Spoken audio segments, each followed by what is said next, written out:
Okay, so we will start off with a review of the book All Physicians Lead, which I found extremely helpful.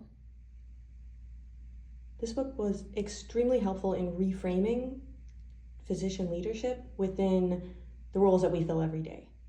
Dr. Morris, essentially a neurosurgeon as well as a healthcare leader, huge into physician leadership for the US Army, and he wanted to take what he's learned through his career and through his roles and make it applicable for civilian physicians, especially for his, through his book for physicians in training.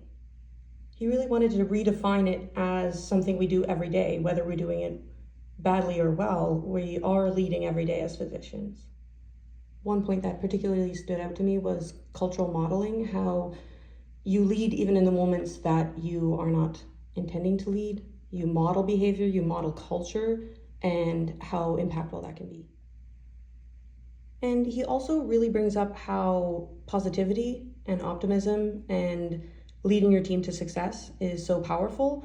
I think in medicine, we tend to sometimes lean towards cynicism and kind of putting that in context that if you're leading a team and you're cynical, what damage that can cause. This part really spoke to me because they kind of put some characteristics towards a high-performing team, and in the ICU, you can just feel when the team is working well. And he really defines this kind of sense of flow and people really going above and beyond to work together and to help each other out and to move things forward, and contrasting that to a low performing team. And we've all been there too. We've all felt when things are just dragging and people are not engaged. This was another part that really stood out to me. The trust.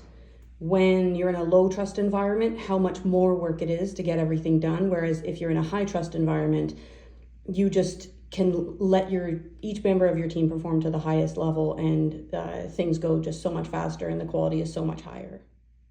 And this part was really huge for me, the fact that the military invests so heavily in leadership, and possibly hospitals and physician training programs do not.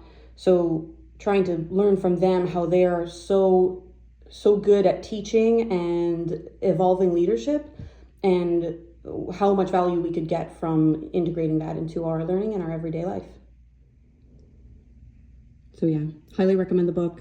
It really, really puts leadership into context, takes it out of the separate, later career goal type of setting, and puts it right into our day-to-day as physicians.